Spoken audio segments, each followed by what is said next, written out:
জীবন মানেই হলো একটা যুদ্ধ। আমরা একটা যুদ্ধক্ষেত্রে নেমেছি, যতদিন বেঁচে আছি এই যুদ্ধ আমাদের চালিয়ে যেতে হবে। তো হ্যালো এভরিওয়ান, গুড মর্নিং, কেমন আছো সবাই? আমি শিখা চলে এসেছি আবার ওই ছোট্ট আরও একটি ব্লগ নিয়ে। তো আশা করছি তোমরা সকলেই আমার পুরো ব্লগটা দেখবে, ভালো লাগলে একটা লাইক আর একটা কমেন্ট করে যাবে। তো চলো, সকাল থেকে উঠেই কিন্তু যুদ্ধক্ষেত্রে লেগে পড়লাম। চা বানিয়ে দিলাম সকালবেলা, মায়ের বাবা মুখ ধুয়ে বসে আছে, বলছে চা খাবে, তো আমি ওর জন্য চা করে দিয়েছি। আর আমার জন্য একটু ছাতু ভিজিয়ে নিলাম। আমার বাড়ি থেকে পাঠিয়েছে ভুট্টার ছাতু, আমার খেতে না খুব ভালো লাগে। তাই সকাল সকাল কি করব, তাই ভাবলাম চলো একটু ছাতু গুলিয়ে খেয়ে নিই।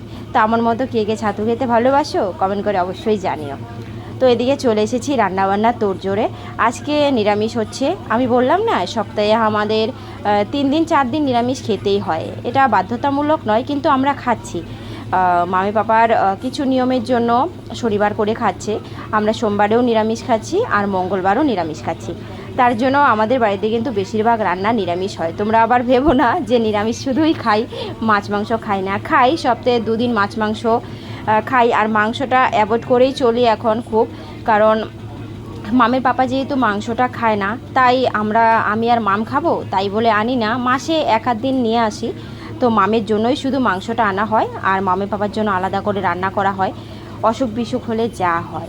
তো ডাক্তারবাবু তো সোজা বলে দিয়েছে মাংস তো একদমই চলবে না, মাছ সবজি এগুলি খেতে পারবে।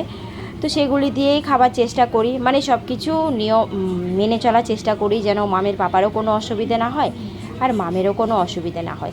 চলো, চটপট কিন্তু আমার রান্নাটা হয়ে গেছে। আর আমি একটু আজকে ব্যস্ততার মধ্যেই রয়েছি। বাইরে যা গরম পড়েছে, আমি এক জায়গায় যাব, তার জন্য তাড়াতাড়ি করে রান্নাটা করে ফেললাম। আর রান্নার সঙ্গে সঙ্গে কিন্তু গ্যাস মুছে নিয়েছি, চলো দেখিয়ে দিচ্ছি। ভেন্ডি ভাজি করেছি, চাল কুমড়ো ঘন্ট, আর করেছি পনিরের তরকারি।